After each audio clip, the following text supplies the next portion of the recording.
Entonces, lo que hace el psicólogo ahí en emergencia es: hablemos, contame qué te pasó, para poder descurrir información y no que se enquiste. Vamos a romper un mito, ponele, ¿no? Yo no necesito que nadie me diga lo que tengo que hacer. Se va súper robusto de autoestima, porque su autoestima lo deja de construir en función de la visión de ese pastor y la construye en función de lo que el Señor dice de él. La idea es quitar una creencia que le estaba trayendo un trauma, sino también Instalar. crear nuevas creencias. Exacto. Muchas veces decimos que MDR, este método, es para terapeutas poco narcisistas, porque yo muchas veces como terapeuta no sé lo que está pasando durante el proceso, porque quien lidera es el cerebro. Y me gusta ser como un divulgador de un método que funciona, que tiene mucha robustez científica, que es moderno, que tiene resultado. O sea, hay ¿O lo viste? No solamente lo ves en la clínica, yo también fui paciente de eso. Ok. Pero ahí no importa lo que diga Marquito Friedman, lo que importa es lo que diga un paper de Oxford University o Massachusetts. Massachusetts. Entonces ahí garpa y me gusta ser divulgador de algo que le pueda hacer bien a la gente. Como hablamos anteriormente, soy llamado a las personas y lo que... Así como está bueno divulgar a Jesús porque le hace bien a la persona, divulguemos las cosas que hacen bien. Bien, entonces, ¿cómo se llama este método? En el libro van a encontrar el método terapéutico que yo uso en la clínica, que se llama EMDR. EMDR, que en español la sigla es estimulación y desensibilización por movimientos oculares. ¡Wow! Difícil, ¿eh? Difícil de acordar. Lo mencionamos, si no me equivoco, en el episodio anterior. Sí. Al final, sí, en un momento hicimos una mención. Él dijo, porque me acordé que dijo palabras complicadas y creo que tenía que ver con esto. La definición de Iván. Yo sé Dijo que palabras complicadas. Yo sé que me tengo que hacer cargo y tengo que hablar mucho porque soy el único que trabaja de eso, ¿no? El que es me psicólogo hago acá, millonario sos por Está eso. Pero esperá, vamos a empezar Dale, por acá. dale, yo, Mati, te, dale. yo te ayudo. Leyeron el capítulo y algo saben. así Sí, que- sí. Lo puedo explicar si querés, incluso. ¡Esa! ¡Epa! Muy bueno. ¡Epa! Pero yo lo que quiero... vamos a hablar un poco de lo técnico también, pero hablemos de por qué, de la razón de por qué se usa qué resultados trae este método primero. Desensibiliza trauma. Es la herramienta, es una de las herramientas pioneras en abordaje de trauma. Ya hay otros modelos, ¿sí? Pero es el que en Argentina está poco divulgado. Todavía habrá 500, 1000 terapeutas MDR en una tasa per cápita de psicólogos más grande del mundo, junto a París. Buenos Aires es la ciudad con más psicólogos en el mundo, que está bueno eso. Evidentemente en Buenos Aires estamos hechos pelota. Traumadísimo.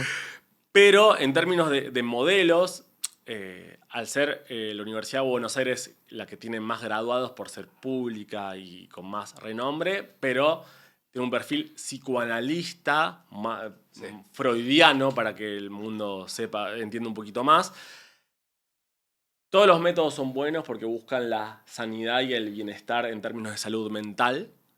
Desde mi criterio, hay un abordaje mucho más moderno, mucho más actualizado. Teorías de la tercera ola se llama como modelos incluso con más modernos, vamos a decirlo así. Escúchame, Sí. con esto que estás diciendo, perdón, yo voy a... ¿A vos te gusta Freud? Voy a introducir... No, yo... es un Freud filósofo, ¿no? lover. No. Voy a decir esto que es un... Se me acaba de ocurrir, perdón, pero no está Dale, producido. Mati, dale. Vamos a romper un mito, ponele, ¿no? O algo que la gente normalmente... No sé si todos, pero en una etapa de la época de la vida se solía decir... O le tenían miedo a los psicólogos porque decían, no, yo no necesito que nadie me diga lo que tengo que hacer. ¿Viste que estaba esa frase? Ponele, sí. ¿Esa frase estaba o no estaba? Decime que si no, ayudarme a mí a Por ahí romper nuestros padres. mi propio mito. Nuestros padres, nosotros, nuestra generación de entre los 30 y los 40, Sí. Somos producto de padres con poca inteligencia emocional que nunca pidieron ayuda en nada y que sus roles como padres eran proveer y hacer la comida. Entonces, esa generación, obviamente, ¿qué me vas a decir lo que tengo que hacer si yo ya sé lo que tengo que hacer? Proveer y hacer la comida. Entonces, nuestra generación somos producto de eso. Bien. Entonces, nosotros somos la generación que, sí, necesito todos los consejos que pueda porque yo como padre no quiero repetir la historia con mi hija. Entonces yo quiero estar lo más sano posible, como para no repetir la historia, y aparte para poder saciar mi dolor que me generó esos papás con poca inteligencia emocional. Ok. Me siento que es más de otra generación que de la nuestra. La Bien. nuestra nos siento como más... Sí, no, mi generación no pasa eso. O sea, Ok, pero yo te digo por qué voy por acá. Yo estoy en el medio, capaz. Entre medio de una generación y otra, que ahí fui como rompiendo. Mi experiencia, porque también pasa por ahí. ¿A dónde quiero ir? Dale. Yo ya sé que lleguemos al puerto. lo estoy tratando de llevar, pero voy a llegar. Vamos a llegar. Mi experiencia haciendo terapia fue muy buena para mí, y yo creo que cada psicólogo es distinto, debe tener sus propios métodos también, o va desarrollando sus propios métodos con el pasar del tiempo y va descubriendo cosas. A mí me gustó mucho que fue una compañía para que yo vaya descubriendo cosas, y esa compañía profesional me daba herramientas. Cuando yo descubría, era por acá, pero no sé cómo ir por acá, y me daba una herramienta para seguir por acá. Entonces, ¿a dónde quiero ir con esto? Hablando de este método, que es una herramienta. Es una herramienta que genera todas estas cosas que vos estás diciendo, Sí. y que te hace llevar a dónde. E inclusive, muchas veces decimos que MDR, este método, es para terapeutas poco narcisistas. Bien. Porque yo muchas veces como terapeuta no sé lo que está pasando durante el proceso, porque quien lidera es el cerebro. Ni siquiera el paciente sabe lo que está pasando. Es el paciente, el cerebro quien va liderando y que va tejiendo su propio camino neurocognitivo para llegar al punto de, hay entrevistas que son espectaculares donde se aparece un insight, que es como una revelación, vamos a decir, como, no te puedo creer lo que acabo de descubrir, o lo que mi cerebro acabo de desbloquear. Yo no hice nada como terapeuta para hacer eso. Obviamente, por mi perfil, que me parece muy relevante, el 80% del éxito de una terapia depende del vínculo terapeuta-paciente. Yo me hago mucho hincapié y me hago mucho cargo de generar un ambiente de mucha confianza, de mucha comodidad. Yo no tengo escritorio, tengo un lounge, pongo la pata sobre la mesa, sobre todo también porque es mi lugar de trabajo y quiero sentirme libre de hacer lo que quiera en mi lugar de trabajo a los 40 años. Gracias a Dios puedo hacerlo. Pero hago sentir muy confortable a la persona. En ese ambiente, el cerebro también se dispone más para este tipo flashearla y generar mucho insight. Entonces, yo intento, algunas veces hay que hacerlo, pero yo intento correrme todo el tiempo del terapeuta que dice lo que tenés que hacer o es muy conductual.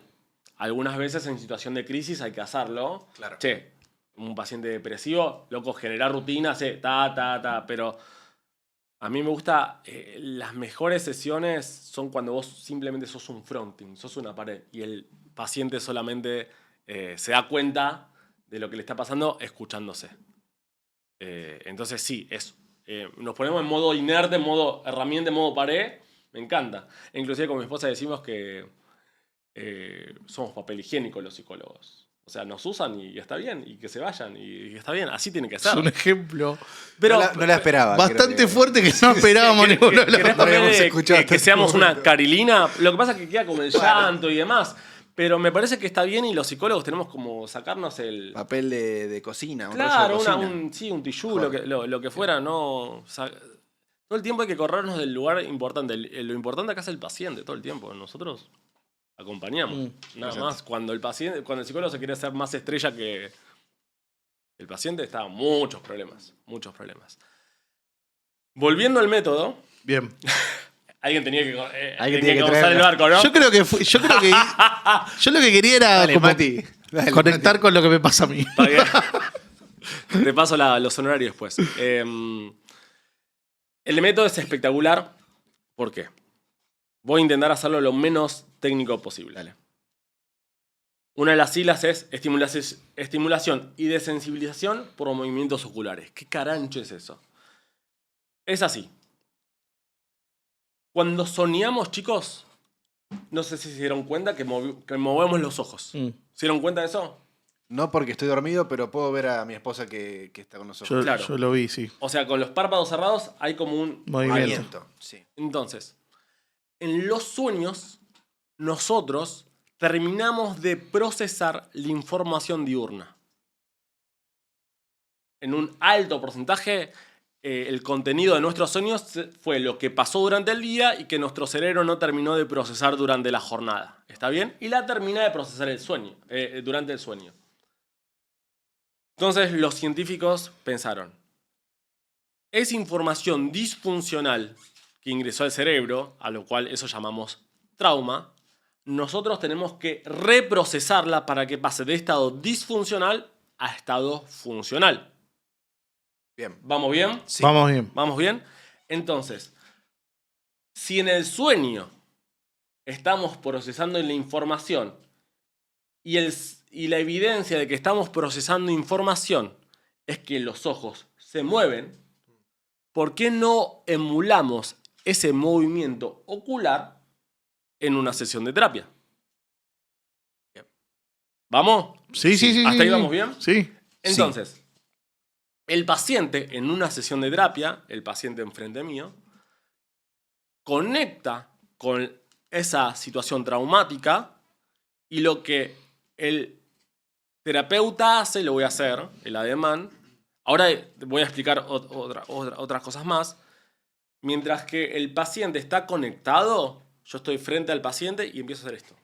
Y el paciente me sigue los dedos y va emulando el movimiento ocular y simultáneamente el paciente está conectando con esa situación traumática y se va desensibilizando. Me estás hipnotizando, Marcos. Bueno. No. A mí ahora te decía. Ok. Se entiende. Hay muchos videos de YouTube, hay muchas sesiones grabadas, pero trabajamos con una escala de perturbación. En el episodio anterior hablamos de una situación traumática de un niño de 7 años en Mar del Tuyú. De Mati, específicamente. Mati, en Mar del Tuyú. Entonces, esa situación le perturbaba 9 puntos. De 0 al 10, ¿cuánto te perturba? 9. Bien. Conectá con eso. No, yo me veo en el mar entrando. Se pone a llorar. Bueno, todo esto con los ojos abiertos, ¿no? Tiene que seguirte. No, porque lo cerraste, entonces me mareé. No, tiene que estar siguiéndote todo este tiempo. Exacto. Y mientras lo va relatando y va estimulando el cerebro, me voy un poquito para atrás. El cerebro tiene 2 hemisferios. El izquierdo y el derecho. Imagínense que la información disfuncional está en el medio de los 2 hemisferios. Entonces, la estimulación, se llama estimulación bilateral porque son 2 hemisferios, estimulándola va generando nuevas conexiones neurocognitivas respecto a esa situación traumática. Las conexiones o la información cognitiva que estaba respecto a me ahogué en Mar del Tuyú se van reinterpretando, reprocesando bueno, fue una sola vez, no sabía nadar y ahora sé nadar, soy más alto, entonces el agua no me lleva tanto, soy más corpulento, entonces tengo más fuerza, entonces la ola no me va a revolcar. Ya pasó. Entonces, durante que el cerebro va conectando, generando nuevas conexiones neurocognitivas respecto a esa información, la perturbación de esa escena va bajando. Bien. Y se va generando un blindex afectivo. No es que vos te olvidás, no hacemos lobotomía de cerebro, no es que vos te olvidás, Mati, de cuando casi te vas en Mar del Tuyú, sino que recordás esa escena, pero no te perturba. ¿Vamos? Sí. ¿Estuvo bien? Te seguimos. Ahora bien, sigo un poquito más. Dale. El trauma es información disfuncional que ingresó a tu cerebro. Tiene 4 puertas de entrada. ¿Sí? Tiene 4 ventanas. Le llamamos, es el ICES. El ICES. I de imagen, C de creencia, Mm. la E de la emoción y la S de la sensación corporal. ICES. ¿Sí? Entonces, esa situación de ahogo en Mar del Tuyú, por ahí no te generó ninguna creencia negativa respecto a vos misma. Sí te generó una sensación corporal muy fuerte. Entonces, por ahí no te perturba tanto la imagen, sino cómo esa información disfuncional quedó impregnada en tu cuerpo. Mm. Entonces, por ahí, durante la tanda de estimulación bilateral, el paciente no me puede relatar nada, pero simplemente lo hago conectar con la sensación corporal de perturbación que está teniendo en ese momento mientras conecta con el recuerdo. Ok. Y estimulándola, haciendo estimulación, la perturbación corporal baja. Y ¿Sabes qué me hiciste acordar? Perdón, no sé si te interrumpí. Dale, dale. Me hiciste acordar a esa sensación también que muchas veces está relacionada con lo corporal. No, muchas veces no, está totalmente relacionada con lo corporal. Cuando llegas de un día de trabajo y te sacás la zapatilla y te pones la pantufla para estar más cómodo. Ujú. Y es que, y al principio, hace poco escuché algo así, como hay personas que les cuesta un tiempo más Ujú. sentir que no tienen más las zapatillas puestas y que están más Exacto. cómodos. Y es como un poco Tal eso, cual. ¿no? La Tal sensación cual. corporal Tal cual, sí. en ese aspecto. Sé que parece... Es complejo explicarlo, es mucho más sencillo en el vivo.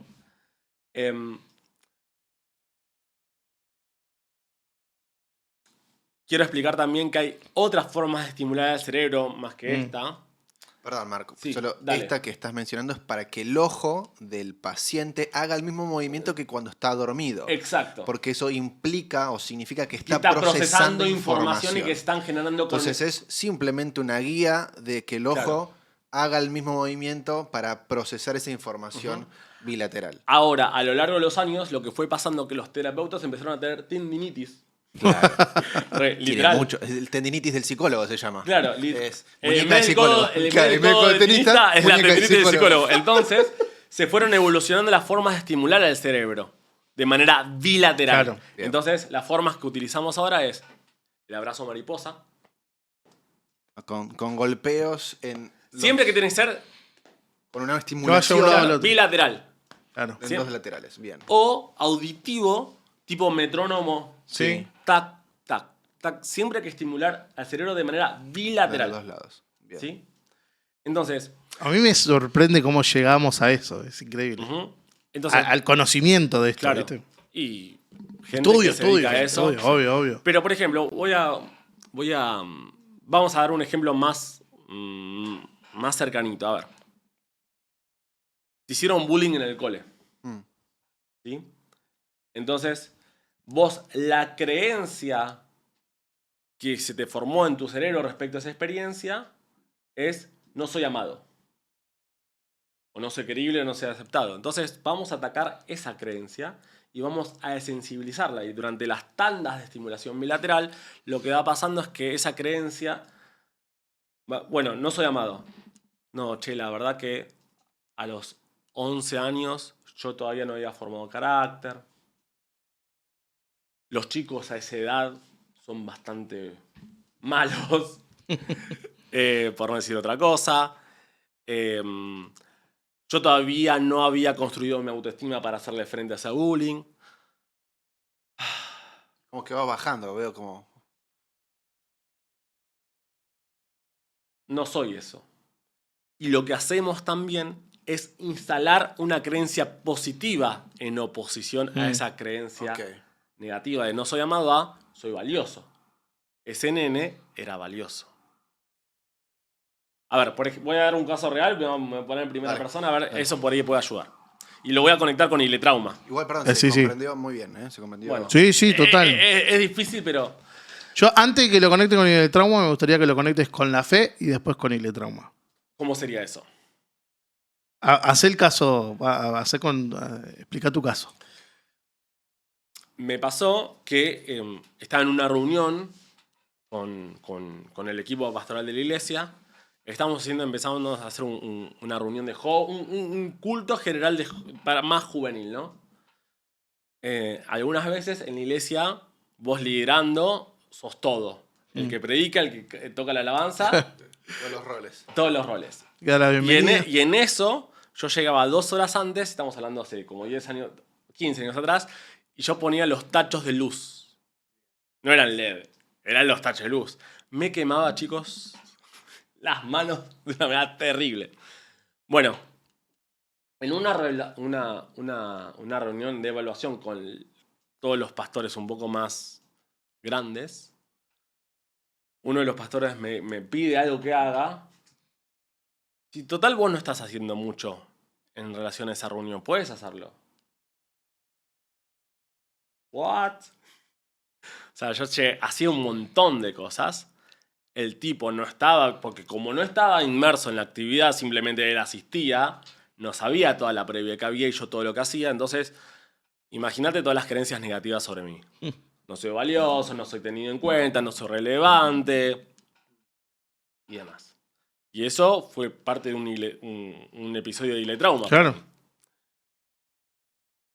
Llevándolo a terapia, me di cuenta que esa creencia, esa escena fue un disparador de otras escenas donde yo me sentí de la misma manera. Claro. Es lo que hablamos en el episodio anterior. Exacto. Entonces, mi trabajo terapéutico ahí fue desensibilizar esas creencias negativas, disfuncionales que eran erróneas, y fui entendiendo que el pastor no tenía inteligencia emocional, no estaba bien formado, no sé si tenía que estar ahí. Y yo no había tenido el carácter para poder enfrentarlo. Yo era un tipo muy condescendiente, quería agradar. Eso tiene que ver con mi historia. Es lo que hablamos en el episodio anterior, que los pastores tienen que prever cómo uno se vincula con los roles de servicio y demás. Entonces, ok, esa escena de Iletrauma le pude generar un blindaje afectivo que no me perturbe tanto, no me perturbe. Perdonar a esa persona, no sabía lo que hacía, ¿sí? Y generar e instalar creencias positivas sobre yo soy valioso, soy muy capaz, puedo hacerlo, sigue valiendo la pena y demás. Y la escena que relaté se multiplica por miles en todos los que Sí, estamos sí. acá. Sí. Todos la idea es que todos empezamos a empezar a conectar con con el trauma de cada uno. Y lo que respecto al método, yo tuve que desensibilizar esa información o esas creencias negativas que se instalaron en mi cerebro a partir de esa situación que pasó con ese pastor. ¿Sí? Entonces, fui desensibilizando esa información disfuncional, que obviamente me generaba emoción de mucha bronca, de mucho enojo. Y en ese momento la tenía como en el pecho y en los hombros, porque también la sensación corporal siempre tiene que ver con la espalda. Tensiones, ¿no? Con tensiones, sí, algunas veces es en la garganta porque quiero llorar. Sí. Así que un poco eso, es desensibilizar la información disfuncional. Aplicado a la iglesia, todas las situaciones difíciles y de dolor o de enojo que viviste en torno a la iglesia. No, cuando yo te decía lo de la fe, Sí. es porque vos en el episodio anterior dijiste que esto unido al Espíritu Santo es una bomba. Entonces quiero que vayamos por ahí. Imagínate cuando yo estoy trabajando en la creencia no soy valioso o no soy tenido en cuenta, durante la tanda de estimulación, muchas veces pasa que el paciente, esas si son tandas de estimulación de 1 minuto, 1 minuto y medio, hacemos un stop y el paciente relata lo que sucedió en la tanda. El paciente está conectado con los ojos cerrados. En silencio. En silencio conectando, ¿no? Y está haciéndoles la autoestimulación. Conectado con el recuerdo, ¿no? Con la situación. 1 minuto, bueno. Y le preguntás, ¿qué surge ahora? Surge que yo estaba con el pastor en la mesa y que me empezó a ningunear. Ok, quédate con eso. Otra vez, 1 minuto y medio. ¿Qué surge ahora? Le preguntas. No, creo que este tipo no sabía lo que estaba diciendo, no conocía lo que estaba en la actividad. La verdad que yo hacía un montón de cosas y me sentía muy a gusto haciendo lo que estaba haciendo. Valía la pena. Ok, seguí con eso.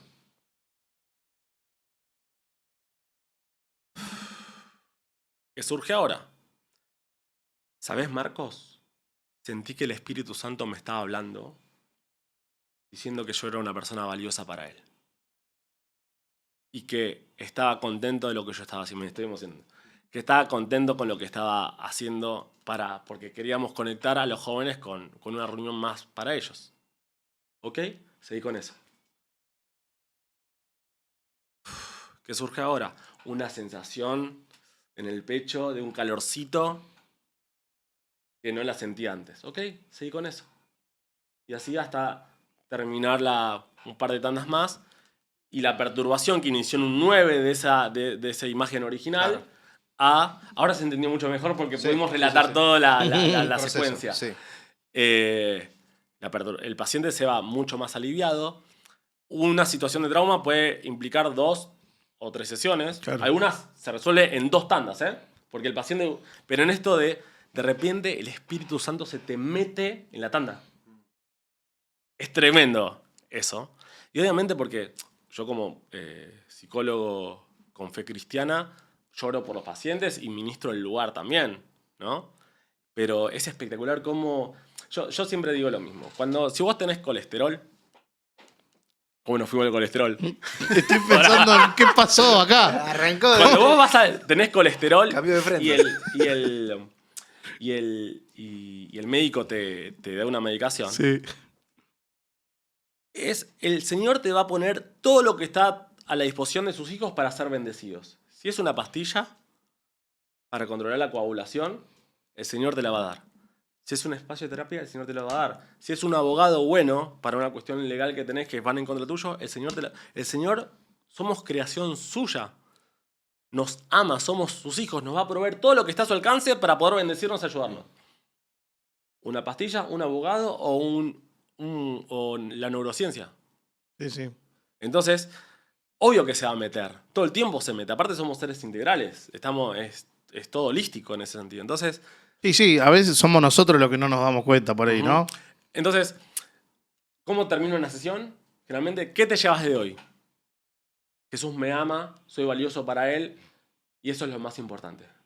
Y se va súper robusto de autoestima, porque su autoestima lo deja de construir en función de la visión de ese pastor, y la construye en función de lo que el Señor dice de él. O sea, no solo la idea es quitar una creencia que le estaba trayendo un trauma, sino también crear nuevas creencias. Exacto. Excelente, muy bueno, interesante. Buenísimo. Bueno, yo tengo una pregunta, sí, claro. Sí. Para vos, no, mentira. Estoy para hacerlo en vivo, sobre esto Estoy para hacerlo en vivo. ¿Cuál es tu trauma? No. Nos ayudan muchos famosos. Sí. Hay muchos famosos de Hollywood trabajando con MDR. Okay. Yo a mis pacientes que están un poco inseguros porque es difícil abordar algo así. Tiene mucho como duda porque es relativamente nuevo en Argentina. Inclusive no es una terapia hablada. No hablas todo el tiempo. Estás solo haciendo los toques. Tapeo, claro. Tapping, exacto. No es el tapping de influencers. Sí, no, por favor. Hay mucha robustez científica en esto. Entonces, por ahí un personaje, alguien famoso, hay muchos actores, deportistas, inclusive hay un reel de un tenista que en el medio de un cambio de lado está haciendo... ¿En serio? Está haciendo tapping. ¿Mirá?